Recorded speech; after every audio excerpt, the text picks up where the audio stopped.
ধান ক্ষেতের মাঝখানে কি লাগাইছে? বাজারগুলো খুব সুন্দর, এই যে গ্রাম অঞ্চলের বাজার তো দেখতে খুবই সুন্দর। যতদিন যাবত আছি যে টাঙ্গাইলের মানুষও খুবই সহজ সরল, তারা খুব মানুষের সাথে মিশতে পারে, অতিথি আপ্যায়ন আর কি। আমরা আছি হচ্ছে এখন সখীপুর টু টাঙ্গাইল রোড। এইটা রোডটা দেখতে খুবই সুন্দর। এই রুটের সব থেকে বড় বিশেষত্ব হচ্ছে এইটা সখীপুর টু বাসাইল হয়ে একদম সরাসরি টাঙ্গাইলে চলে গেছে। ইভেন কি এই রুটটা হচ্ছে একদম সমান্তরাল, যেটা হচ্ছে সমান্তরাল বলতে হচ্ছে এরকম যে এই রুটটা হচ্ছে একদম বরাবর, মানে কোথাও বাঁক, তারপরে হচ্ছে টার্নিং, তারপরে হচ্ছে খুব বড় সড়ো টার্নিং, ইভেন কি হচ্ছে ইউটার্ন, এইগুলো কোনো ঝামেলা নাই, একদম সরাসরি। এটা হচ্ছে এই যে ভিডিওতে দেখলেই হয়তো দেখতে পারবেন যে এটা একদম বরাবর একটা রোড।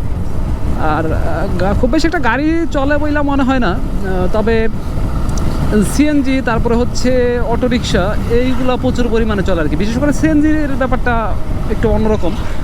এর কারণে এই রুটে যেহেতু এক লেনের রুট, বাইক রাইড করাটা একটু রিস্ক আর কি সিএনজির কারণে। কারণ এই যে দেখেন যে সিএনজিগুলো কীরকম লাগালাগি আসে আর কি, যে 3টা 4টা অনেক সময় 5টা 7টা পর্যন্ত সিএনজি আর কি একদম লাগালাগি আসে।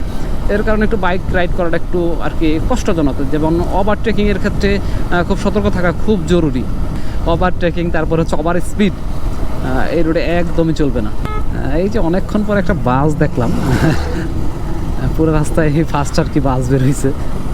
রাইড করছি মেবি প্রায় 25 কিলোমিটারের মতো। 25 কিলোমিটারের মধ্যে প্রথম একটা বাস আর কি দেখলাম।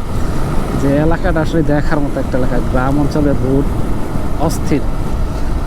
যদি কারো ইচ্ছা হয় যে